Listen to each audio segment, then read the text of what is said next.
Welcome to Career Tools, our third session with the Manager Tools Work Management Spreadsheet, affectionately known as the Cypress Cast around here. Here we go.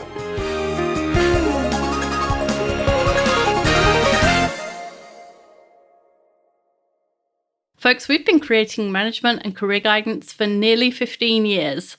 We've been talking about working and managing remotely since 2005, and I know most of you don't think that the internet existed then, but it did.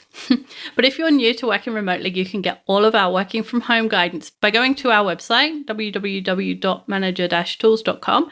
On the front page, we have some COVID-19 information. One of them says working during COVID-19, and there you will find our working from home guidance. As well as listening for yourself, please forward that link to everybody you know. Not because we need the marketing, though it's well known that we suck at marketing, but because we want to help as many people as possible. And we know that working remotely is one of the really tough things that we're all trying to do right now. Okay, Wendy, we're still going. Incredibly long cast. We apologize, folks. If we could do this in 30 minutes, we would. Wendy, bring us up to date. So in the first cast, we talked about why we use the spreadsheet, what the advantages are, what the disadvantages are, examples of when you might use it and when you might not use it. In the second part, we started to set up the shell of the spreadsheet. So the pieces that go in the columns and the rows that describe the data that's going to end up in the spreadsheet. And in this last section, we're going to do one more piece of admin, and then we're going to put the formulas in so that all of the dates are calculated for each of the tasks, and we get the red, green, and amber. Yeah, so this is sort of the gritty part. It's not really the fun part, but it's the magic of the spreadsheet. This is where the magic lives. Exactly. Yeah. Okay, so what we're going to do now then is we're going to insert the logic. We've got all the components, right?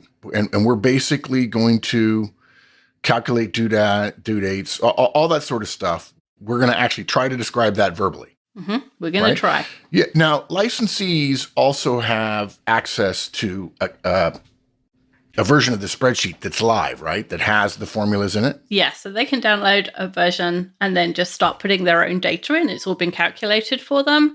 And if you're not a licensee, there is an image that we've put on the website that will help you understand what we're talking about, give you a bit of once you've got it, the visual helps always. So the visual will help you fit the words together. Yeah. Okay, good.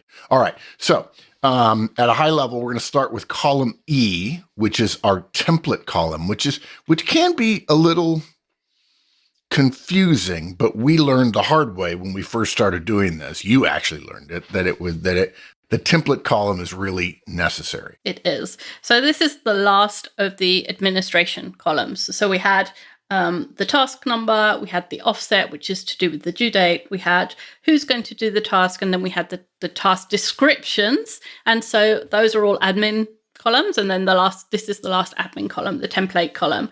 And initially what we use this for is to check the math and the conditional formatting and make sure that it's working properly before we add a whole bunch of data and then ruin our data. And if you're only using the spreadsheet for one project, you might think, I don't need to do this because I'm only going to have one column, it'll be fine. But yeah, I've learned the hard way. Always have a template column so that you can mess stuff up. Yeah, if you have a template column and you find an error, you can change the template column, and on your project will be fixed. And if you have multiple projects, all of them will be fixed. Exactly. Yeah. And anytime you're dealing with a column that is a project, even if you only have one, if you start messing with that column, you're essentially addressing, let's say, logic, but actually you're affecting the value of the spreadsheet to begin with, which is what do people see and what will help them do. I mean, we have to keep in mind, folks, the whole point of this thing is we get down 30,000 feet below the surface of the ocean here to describe how it's made. The whole point of this is you can open up this spreadsheet and you can look at either one project with 200 tasks that you've laid out with given deadlines, or 100 projects with 100 tasks, which would be 100 tasks each, which would be then 10,000 tasks. You can look and immediately know what's already done, what's coming up, and what's not done and past due. And if you don't have a template column and you start messing with the logic in a particular cell, in a particular column, you're not going to get that thing to flow through. And as a general rule, the logic applies to all iterations of your projects. Good. Okay. So I'm sorry, I keep interrupting with high level stuff because I'm not a detailed guy. That's okay. So, and the other reason for a template column is when you use this spreadsheet for multiple similar projects, the template column, you just copy and paste it to a new column. And that's the start of your new project. And all of the math and all of the conditional formatting is already in there. You don't need to do any more work. Yeah. Good. Okay. So you said it's going to be in column E. Yes. The template will be in column E. And once we've finished with this column and we've done all the math, this column will contain all of the task due dates. And because we know that they're going to be dates, what we want to do first is tell the spreadsheet that all of the math we're going to do, the output should be a date. So we want to tell it, give me a number, but the number should be formatted like a date. So in order to do this, you can just highlight the whole of column E. And in Excel, you choose Format Cells Date. And in Google Sheets, you do Format Number Date. And you can just do the whole column. The header data won't be affected because it's not numbers. So, okay, that's interesting. I was about to ask that because the top in you say this is column E, cell E1 is the word template. So you can always find your template so you know what your maths are. And yet you're saying if you format it, this is probably child's play for people who are Excel wizards. You're saying if I format it for date, it will ignore the word template? Yes. If I format the whole column that way? Yes. As long as it's not a number. Oh, I see. So you're saying that when you tell it number formatting, that it knows if it's a number, give me a date, but if it's not a number, don't. Exactly. Don't fuss with it. Yeah. Okay, good. Yeah, right. It's exactly. It's quite smart. And we've got a recommendation. Apparently smarter than me. Just fine. Me too. We've got a recommendation on the date format as well, which is the way they write this is DDMMMYY. In other words, 2 digits for the date, 3 letters for the month, and 2 digits for the year. And this means that you'll get, for example, 10 SEP for September 19. And the reason we do this is because different people use different date order systems. So I grew up in the UK, and so I always put the date first and the month next. And so I can write 1/5 and know that that's the 1st of May. But then if Mark writes the stupid columnists think that it should be that 1/5/2020, the 5th of January 2020. We would write that as 5/1. Right. Or no. You would write it as 5/1. I would write it as 1/5. And just for the record, most of our listeners are in the US, but we have listeners worldwide. Hey folks, we're wrong. Okay. The idea that month should come before day, the numeral date, is ludicrous in terms of the various value of things. Now there's a case to be made for our case, but it's similar to the case that our calendars start on Sunday. And the rest of the world's calendars start on Monday because Saturday and Sunday are the weekend. But who knows? I suppose it just depends on your perspective. It does. Yeah. And I actually also like the fact that it shows letters for the month, partially for that reason, but also because when I'm looking at numbers, I engage with the numbers. But if I see SEP, that immediately gives me some context. And generally speaking, in most spreadsheets, the year can be assumed. So I don't worry about that. And of course, in the military, the way we were taught to write it is 05 March or 24 December, and with 3 letters. So this feels very military to me, which harkens back many years ago. And I spent long enough looking at that stuff. It's like looking at an analog clock. I don't need to know. I don't actually really need to know what time it is. I need to know how much time I have. And the analog clock tells me that immediately without any math. Okay. You might not think that you will ever find someone who does the date the other way, but there's also programmers always start with the year because then numbers sort properly. Yes. So if you have the letters, there's never any, there's always clarity. Yes, exactly. Okay. So the next thing surely is deadline. Right. So what we're going to do is we are going to enter a checksum fake deadline in our template column. So in the header data, we have the word template, we have that other header data that we were going to put in, and then the very most important part of the header data is the deadline, either the deadline you're working to or the deadline you're working from. And so we've always talked about, until now, projects having deadlines that come from outside the deadline that the project is given. But in the template column, we don't have a deadline, and we can't check our math without a deadline. So what we're going to do is put a fake one in. No. In the template column, when you say we don't have a deadline, actually we do. But the template column is not a project that has its own deadline. Exactly. Is what you mean for people to take from what you said. That's exactly what I Okay, said. good. Okay, good. So what we're going to do is make this really easy. Whenever we create this template column, we are going to put in whatever the date is of the day you're working on it. So you just put in today's date. If you are fancy, you can make Excel and Google do this and change the date so it's always right, but you don't have to do that. Just for now, just put today's date in. Okay, easy. Okay. So once we've got a deadline, we can start doing the math for the due dates. So we're going to look for the first row that has a task, and we are going to look at that row and where that row meets the template column. Okay, so you're suggesting if cell E3 has the deadline, which in your guidance would just be today's date, now you're saying about E4. Exactly, E4. Okay.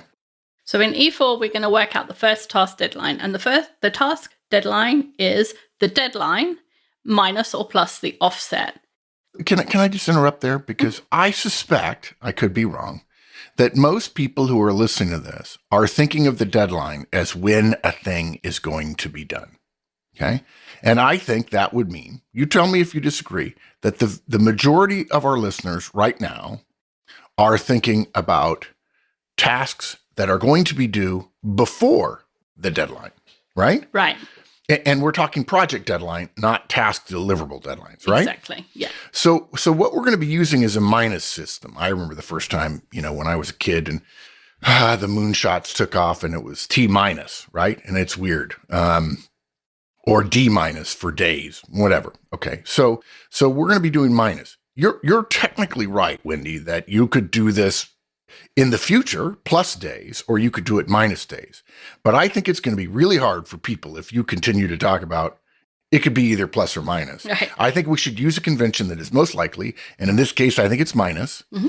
And we should say the deadline is the project being done, the delivery, whatever it is. And we're going to use minuses.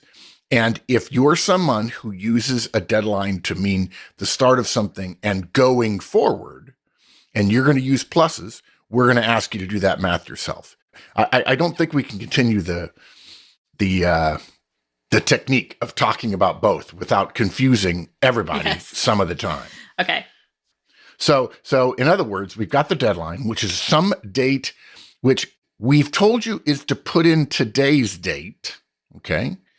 And for what we're about to describe, it will sound confusing, but you're saying for cell E4, okay, this is something that's going to be today's date minus a certain number of days. Exactly. So if my project was due today, 10 days ago, I should have done X. So the offset is minus 10. Okay. If you're talking about cell E4 right now, then you're saying that's first task in your project, in your example, you just mentioned 10 days, that the thing that was in cell D4, which is the first task, should have been done 10 days before the deadline to finish the project. Okay. That's right. Exactly. Got it. Okay. So in order to do the math, it's pretty simple math. So that the deadline we've already decided is in E3, the template column, and the deadline row, which is E3. And then the offset, so that the number of days beforehand that it should have been done, is in column B, and the task is in row 4. So the offset for this task is in B4. Yeah. Now, to be clear, you used an example of 10 days, but in the sample, in the spreadsheet, the image spreadsheet for those of you who aren't licensees, our offset is minus 240. Yes, I should have said that. yeah, just to be clear. Yeah. Okay. Don't get confused. Don't look for 10 in cell B4 in the sample because it's 240. It is. So in cell E4, we're going to type the sum, which is to do that on a spreadsheet. You type the equal sign and then an open parenthesis, E3, which is the deadline cell, plus B4, which is our offset cell, and then close parenthesis. And if you, like us, have put in today's date and minus 240, you should have a date that was about 9 months ago. Okay. And sometimes you'll find when you do this that instead of 9 months ago, it's 9 months in the future. And that probably means that you've got the wrong, you've got a plus where you should have a minus, or vice versa in the offset column. Yeah. And so because it's today's date, it means you can see it really easily.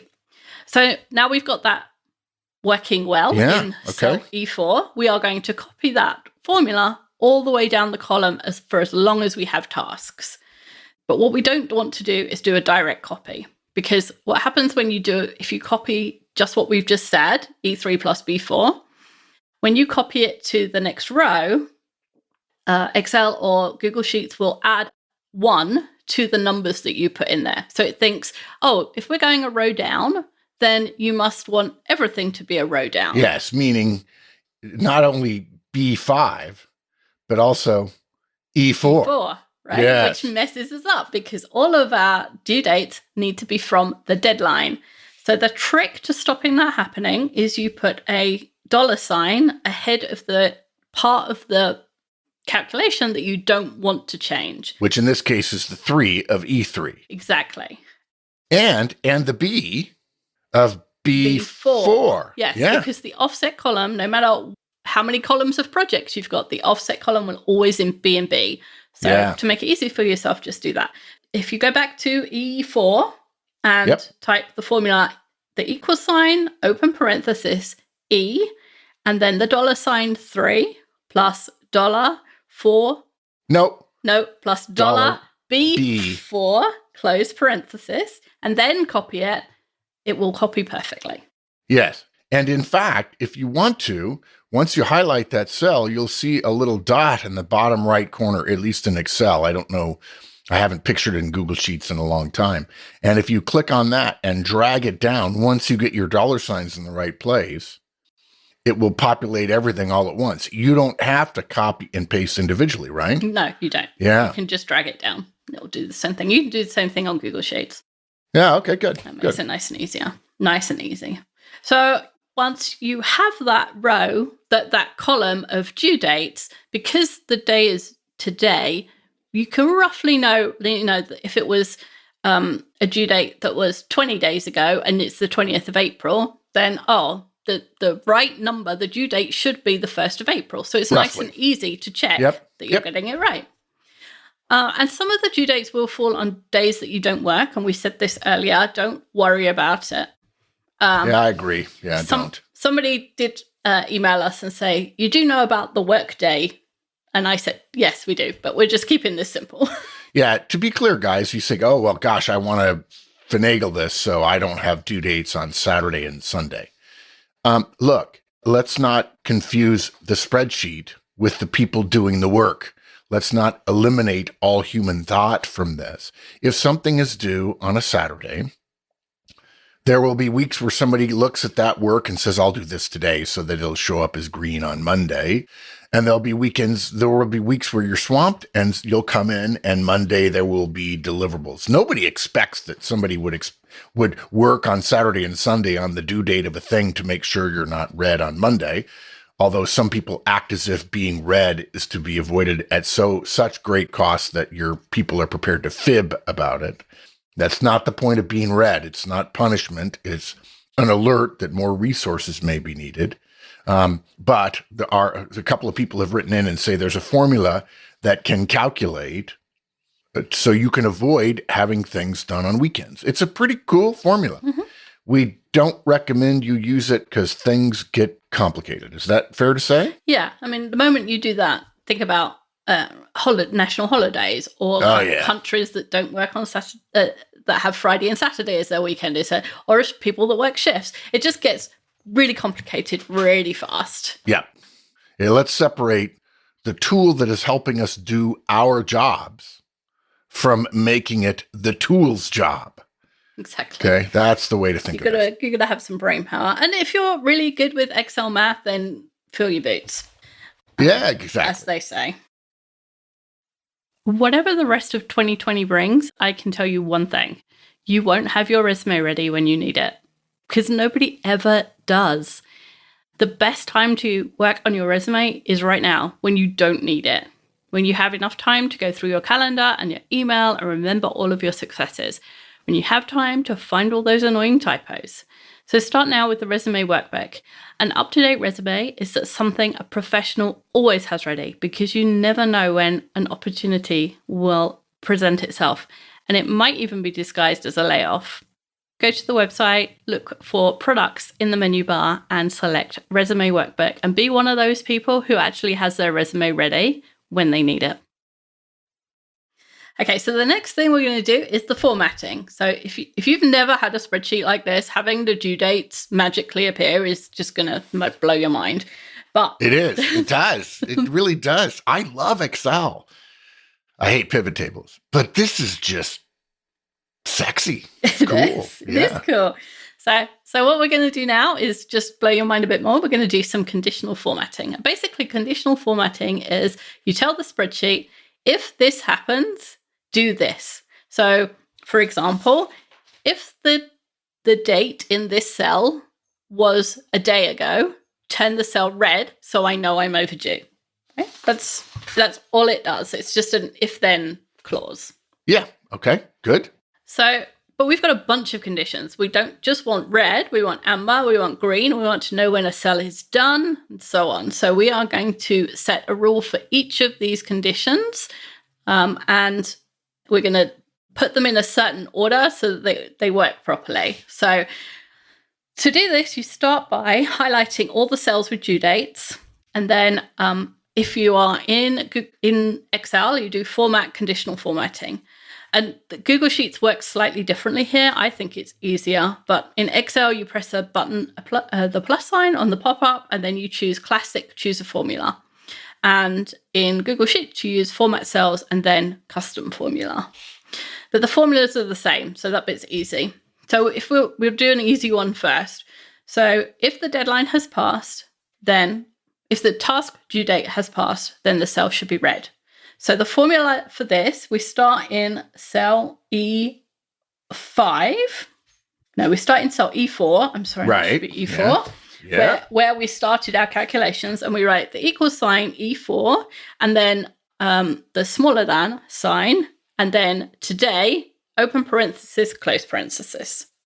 And what we're saying is, if the value in cell E5 is smaller than the value of today, in other words, it's older than, then turn this cell red.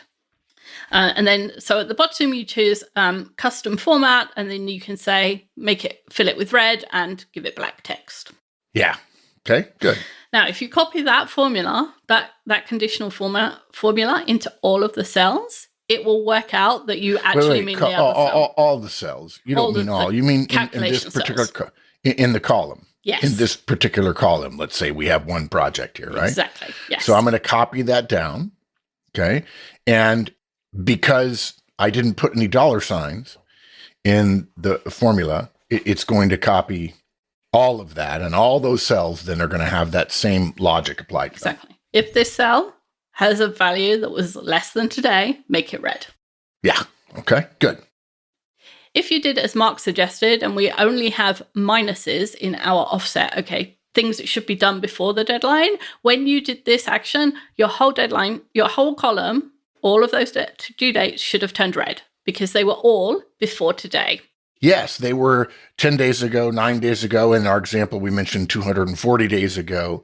And the deadline that we put in for the entire project was today. So everything would have been happening before that. Exactly. So that's nice and easy. Yeah, good. So there are other ways to accomplish this in Excel and Google Sheets. They both do have some stuff that's already pre-programmed, but we are going to give you the formulas because then you can always do this, even if they change it. The other thing I found with pre-formatted stuff is that I don't exactly know what they're doing. Mm-hmm. If I do it myself, this is probably sounds kludgy to some of the more capable technical people there. But if I do it myself, I know what my error is. Yes. Whereas if I accept their formatting, I'm like, I don't why know. did it Why do is that? that not working? It should be working. They said it would work. Anyway, okay, great. Had that conversation with Sarah just last week. Yeah. Why isn't my conditional formatting working?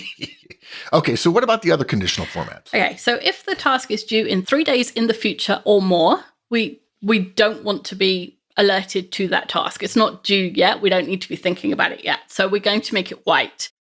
Yeah, actually, you don't have to make it white, right? Or do you? You do, yes, because otherwise your later formulas don't work for the conditional formatting. Very good. Okay, good. Yeah. So the formula for that is equals E4, then the greater than sign, today, and then the open parenthesis, close parenthesis, plus 3. So the cell E4 is greater than, the value in it is greater than the value of today plus 3. If the task is due today or in the next 3 days, we want to be alerted to it because we want to know that we're going to need to do it. We want to pay attention to it. So we're going to choose it to make it amber. And by the way, guys, as you start thinking about this big picture, imagine 80 to 100 projects all sharing the similar task deliverable list against a particular deadline. What you're going to start seeing, as we see all the time in Cypress, it's live now. There's somebody in it in Cypress right now at Manager Tools as Wendy and I are recording. You'll see a sea of green as you start on the left. And as you scroll to the right and potentially down, at some point you'll reach a whole bunch of amber stuff, right? And then the future stuff is not done, right? It's white. And then in there you'll see amber, and then you'll also see red. And you can immediately know where you're supposed to spend your time. Pay your attention, yeah. Yeah. And the relational database people say, yeah, we can do that. And then they try to do it and they can't actually do it. So, okay, sorry. Let's get back to it. So we've got white. We've got red. We've got red. What about amber? This gets harder. Yes, this does get harder because what we're saying is if it's due today or the next 3 days. So the formula for amber, we're going to say it has 2 conditions, and both of them have to be true in order for the cell to be amber. So we're going to start with the equal sign and then the word and, because the 2 conditions both have to be true, this and that. And the first condition, so you open a parenthesis, you write E4 is greater than or equal to today, open parenthesis, close parenthesis. So that's our first condition.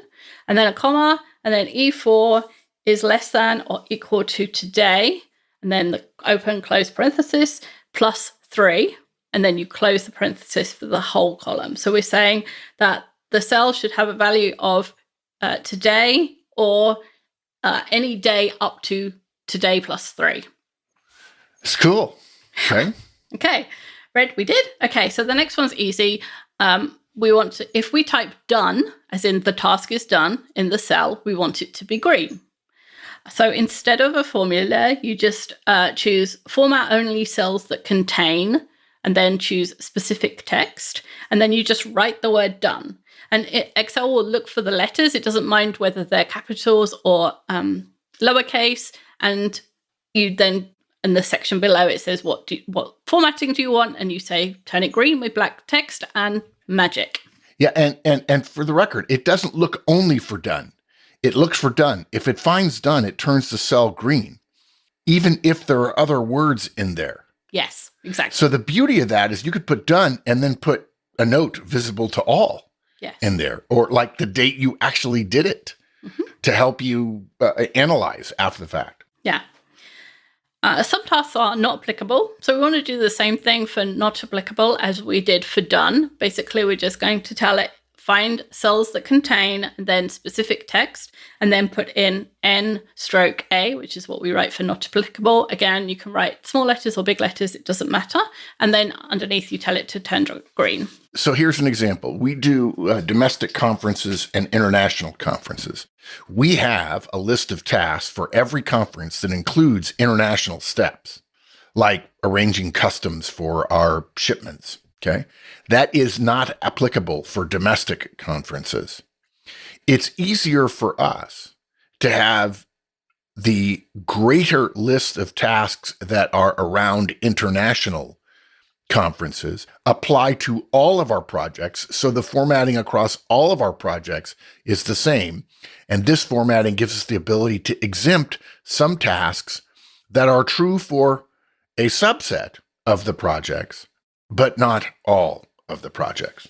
Right. But this is what allows you to use it for similar projects and yes, not exactly the same. So all of those conditional formats work based on the date, the due date in the cell. And so if it's not obvious, because I skipped over it. When you say due date in the cell, I don't want to confuse people. The cell doesn't have a due date that's behind the scenes. I think that's important to make clear. The cell has the due date in it. You can see it, right? Yes. The math that you did earlier, when you copied and pasted that into all of the cells for that project, that column, for each of the rows that you have a task in, it will have filled in, the math will have converted to a date because we did that date thing earlier. But if you have, if you have 100 projects and 100 tasks per project, that's 10,000 cells to look at.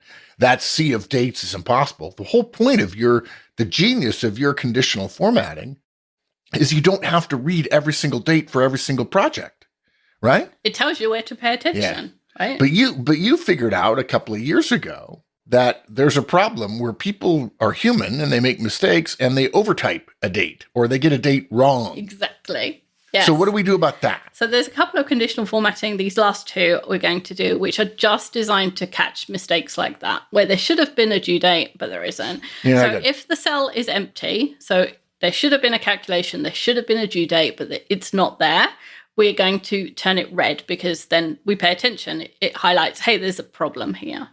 To do that, you do the same set of actions for conditional formatting. When you get to choosing cell contains, instead of choosing specific text, you choose blank. In other words, if the cell is blank, then we tell it to format red.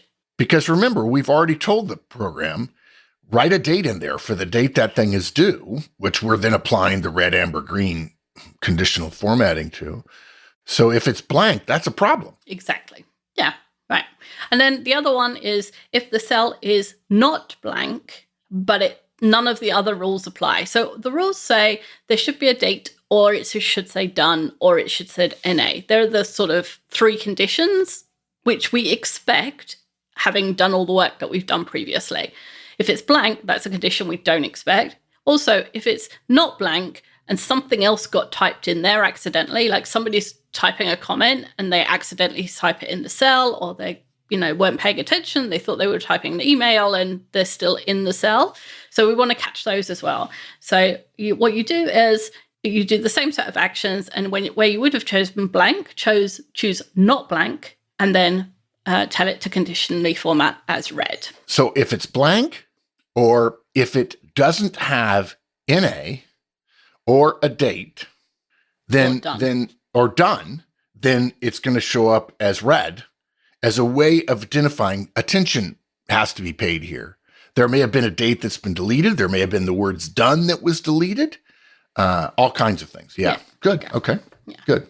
So now we're able to see the tasks that are due soon, the amber ones, the ones that are overdue, and the ones that are finished as green. So, and if you're really confident with conditional formatting, you can do a lot more complicated things, but this is enough to start with. Now, one thing that goes a bit weird with conditional formatting is you have to tell it to do the steps in a certain order. Otherwise, sometimes you get them mixed up. I can't explain this in a good enough way. I can just tell you there might be a problem. And if you have a problem, reorder your rules so that you start with white and then go amber, green, and then red. Okay. I don't know why that works, but it seems to work every time. Seems to work. Okay. So now we have our work management spreadsheet fully completed and ready to go. So we're going to start a project. So to start a new project, all you do is copy column E into column F. So all of the contents column of column F. E. Foxtrot. We're copying from Echo into Foxtrot. Yes, from our template into a new project column. And then we start at the top and start writing in all of our header data, put in the deadline. And because you copied from your template column, the math and the formatting will already be there. So the moment you put the deadline in, all your due dates for all of your tasks will appear and they'll be colored the right color. Yeah. So one more thing, though, from the old wise guy in the room. When you do this, there are some of you who are saying, this probably won't work for me because I don't know exactly when those tasks are due. I've never done this before. I've got 50 tasks, but some of them plus or minus 3 days. Don't worry about that. Iterate on driving your project to a pretty solid list of stuff. Don't be afraid of putting a date down that is a rough idea, and then you'll discover that it was wrong. But now you're basing it on data rather than just on your feeling that I wouldn't want to lock myself down. Also, if you'll back off of this idea that red is bad and people are going to get in trouble and say red is a way to draw attention to things, do we need more resources? It's okay if something's a day or two off.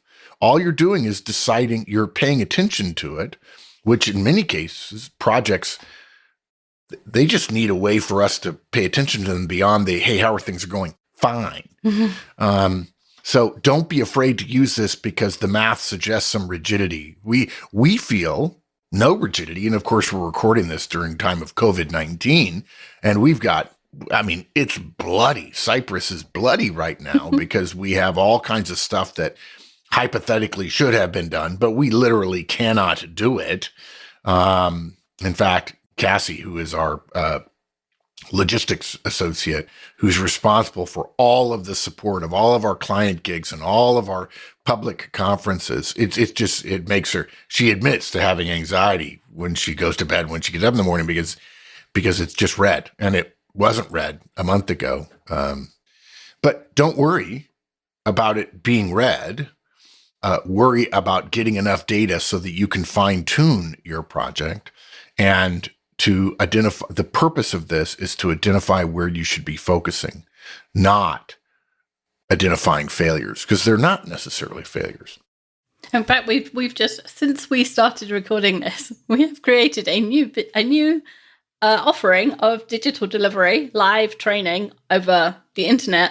And we had to create a new sheet for Cyprus. And we started using it this morning with the knowledge that there's probably 20 tasks missing and 20 tasks that don't apply. So. And we'll do a hot wash or an after action report and we'll tighten it up. And after 3 or 4, we'll be smooth as silk. Yeah. Good. Okay.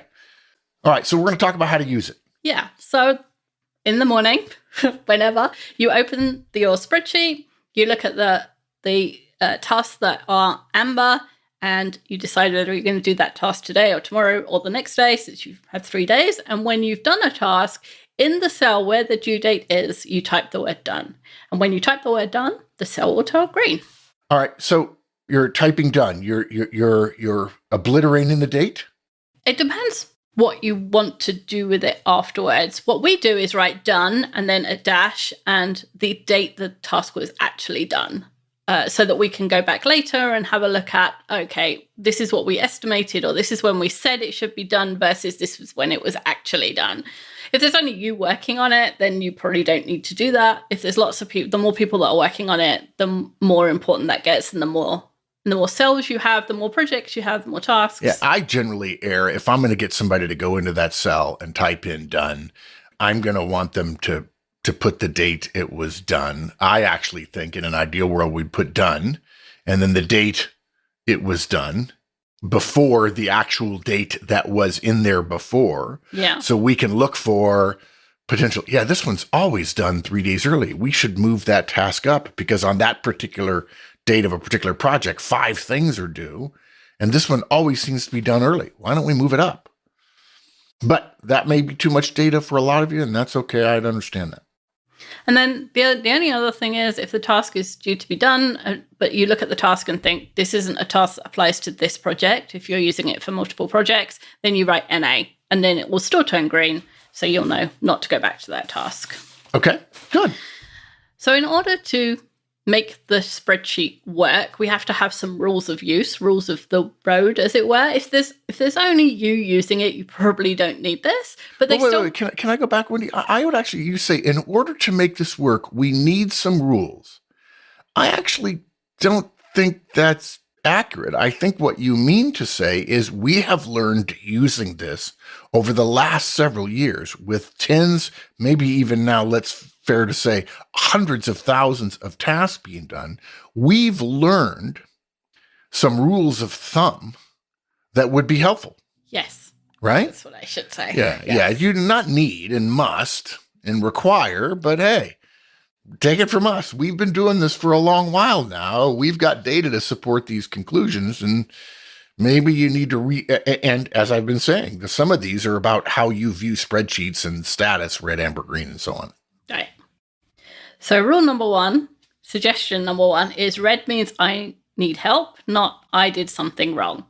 This is the most important one to me because if a red task on the spreadsheet means punishment, you will soon find yourself with a spreadsheet full of green tasks and no work done. Even if it's yourself, you tend to check things off so that your spreadsheet can look nice. So if the red cells mean that the person responsible is in trouble, then task owners will seek to avoid the punishment and make their cells green by any kind of twisted logic. If you ask them, how come you've marked that green and I can see you haven't done it, they'll have some kind of logic that makes it not so. Unfortunately for them, it's refutable logic. Mm-hmm. Right? Good. Okay. So the question is, why are we red and how can we fix it? Not you're in trouble. Yeah, and that means as a manager, we set the tone, right? Mm-hmm. Okay, why are we red? How can we fix it? Remember, I need help, not I did something wrong. And by the way, if your thought is my job is not to help you, get out of management, would you? Okay, rule number two. What is it? Rule number two. If you have a task, you must use the spreadsheet. So everyone who has a task on the spreadsheet has to use the spreadsheet in order to do the recording of that task being done. Even if they have some tracking system, some task manager system somewhere else, they have to mark the task done on the spreadsheet when it's done. Otherwise, the spreadsheet soon becomes useless because the data on it isn't correct. So the moment you don't use the spreadsheet, it starts to decay and then it's not right. And then people don't use it because it's not right. And it's an ever downward spiral. And I'll tell you, folks, I've been joking about this for years. And I pick on our friends who are software developers who, when you tell them they need to comment their code and need to update the spreadsheet or whatever. By the way, this is less prevalent than it used to be, thanks to the wonders of Agile and Scrum. But they say, you tell them, hey, you need to comment. And they say, well, what do you want me to do? Do you want me to do my work or do you want me to report on it? And of course, the answer is yes, meaning, yeah, you got to do both. And if you don't want to do both, go work in fact, go to work for one of our competitors. I want you over there doing great work that you don't tell anybody about and that people have to track you down and you don't comment your code so that when crap comes up that makes it not work, they won't be able to fix it because you're too much of a prima donna to do what every other person in every organization that's reasonably effective in the world knows, which is your work in a vacuum is worthless. Okay. The only work that matters is work that can be paired with other people's work to deliver value outside of the company because all results in all organizations only exist outside of the company. And you are not the company all by yourself. I got to tell you something, folks. If you're ever interviewing somebody and they suggest that they're not a good communicator or they don't see the value of communicating or they're a private genius, don't hire them. Sorry. Yeah, yes. You'll miss the Einsteins of the world, although Einstein actually was a pretty good communicator, but it'll save you a great deal of pain and suffering. Okay, rule number 3. You must review the spreadsheet daily. So this is This is the same thing. We have Cypress set up so that it sends us an email of our red and orange tasks daily so that we can see this. And it provides a checklist for the people that are doing the task and an overview for Mark and Mike. But, the aim is to have a short email, so very few red and orange tasks, and that the red ones have a comment on them because we've said why they're red. And it won't happen initially because we're all human, and part of the managing of projects is managing the fact that we're all human. But if you don't have the using the spreadsheet as a daily routine, you get to that, the data's not right, people don't use it, you get that downward spiral. So just make it part of the routine and it will work. Yeah, good. Okay, rule 4. When the task is done, you have to mark it as done, which is, this goes back to my earlier the whole comment, reporting right? thing. Exactly. It's not done if you didn't write done in there because. Oh, yeah. You get a call from your boss and says, they said, well, how come? Oh, I did that. No, you didn't. Yeah, I did. I called the guy. No, I'm actually not paying you to call the guy. I'm paying you to make a truthful statement that you did. Mm-hmm. Right? Yeah. Your job is not only doing the thing, but telling other people that the thing is done. Yeah. Yeah. And by the way, don't let people off the hook about this. Don't let them roll their eyes in front of you and say, dude, this is a lesson. You're 25, as an example. You're 25. You don't know this yet. We're all connected. You can't sing Kumbaya with all your people. We're all a connected universe ecosystem of joy and love and so on, and then do your work and not tell other people the work is done. Otherwise, you're not part of the ecosystem. You're not part of the human chain. You're not part of the value connection around here. You're just off on an island somewhere. And no man is an island. Yeah, sadly, we all have to work with other people. And ourselves. Sadly, I've spoken like a true ID. Folks, if you don't know Wendy, there you go. That sums Now up you Wendy do. right there. The last rule is an overdue task must have a note attached with details. So if a note, on the spreadsheet, if you right-click on a spreadsheet, you can add a note or a comment. And we encourage you to require a note on any task that's red. So if you're a manager, when you see a red task, you can go to the note and see what's going on. Why is it red? What's happening? What's the plan to resolve it? And you don't need to have be calling go everybody, ask. calling Exactly. about 20 different things. And it's really helpful to have the note and to have a date. So, hey, 3 days ago, I reached out to this guy and he hasn't gotten it yet. Okay. If Wendy says that something was due 5 days ago, and I see 3 times since then she's reached out to the person who's not giving her the thing. If I know Wendy, I trust Wendy, I'm going to call the guy. Hey, where's my stuff? Oh, yeah. Mm-hmm. Okay. No. Wendy owes this. Now, if you don't know it, we have a podcast called Owning the Inputs. Wendy's still responsible for the task. But if I'm there to help as her boss, I'm going to call the guy and say, can't you help Wendy out? Help a sister out. And if you're just using the spreadsheet yourself, it's super helpful to leave notes to self when you're waiting for someone else or Totally to agree. remind you how far you've got. And the older you get, the more you'll need it. Just trust us. Yeah, okay, good. All right, then you've got the next piece of guidance is schedule a hot wash, one of my favorite things in the world. Exactly. So you want one of my all-time favorite casts. There's a guarantee with projects and repeating projects is the first one won't be like the last one. The next one won't be like the last one.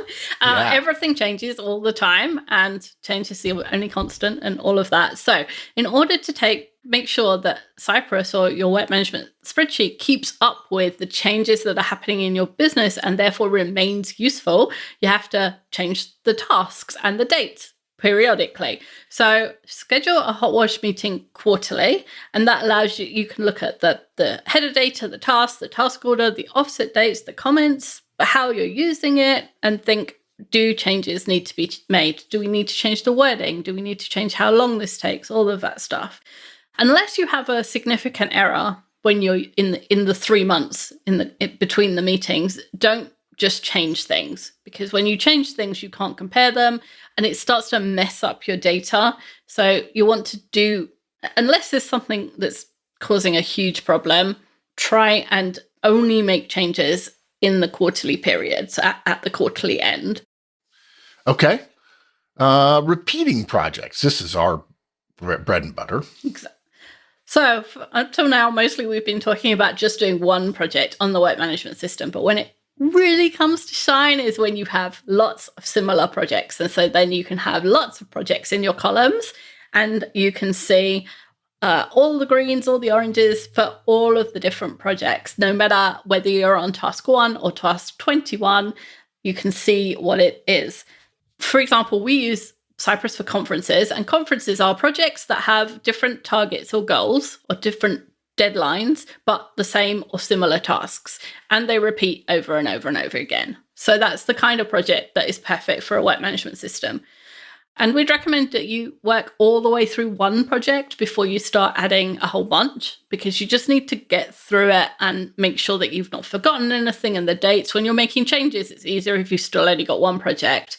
But when you're ready, all you do is copy the template column, column E, copy it to the next free column, start putting in your header data, and there you go. You've got the next project. Huh. You know, when we started this, I never dreamed that we would share something internal. I think a lot of people compare our guidance to what other people who are doing similar things to what we do, leadership, management, professional stuff. And my experience is almost everyone else, in fact, virtually everyone else, is basically extrapolating from their own experience and suggesting this is what you do. In our case, we don't do that. We're gathering data about what people do and figuring out which is most effective and teaching you that.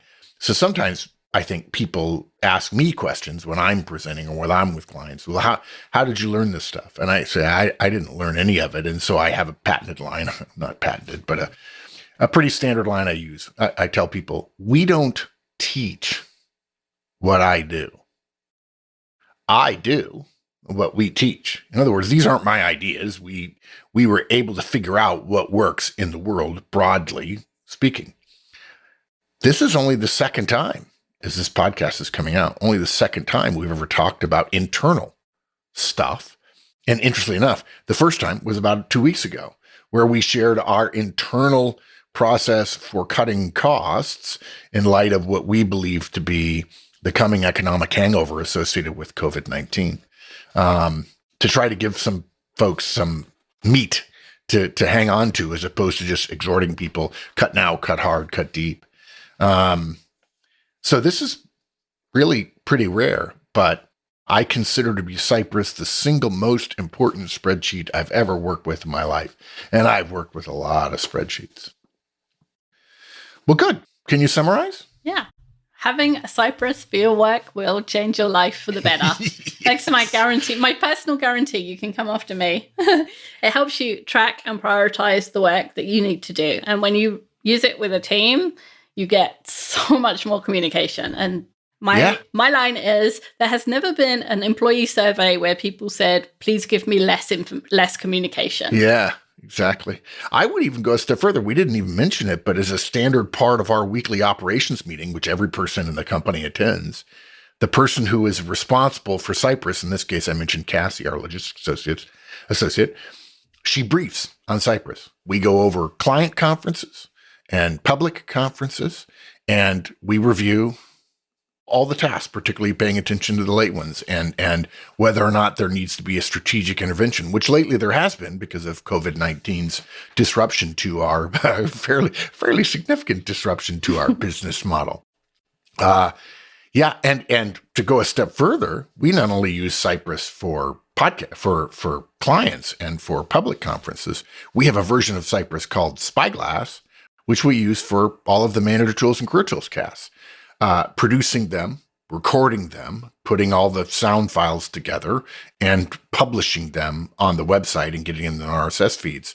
And it has a different set of tasks, a much shorter set, right, Wendy? Mm-hmm. I mean, there's probably only 25, maybe? Yeah, 25, 30. For each podcast. But I can see where I am for every podcast I owe the community. Yeah, it's a fabulous thing, and a tip of the hat to Wendy for two reasons. One, for building the original one, and two, for soldiering through a podcast that relied on her greatest weakness, which, if you haven't figured it out yet, she refers to as maths, which is how the British refer to mathematics, because mathematics has an S on the end. How we Americans ever got rid of that S on the end, I don't know. Yeah. The damn colonists. Only second to my weakness in describing maps. Yeah, well, we all have our burdens. We do. That was fun. It's long, but it was fun. Wendy, thank you. Yeah, I hope it was helpful for everybody.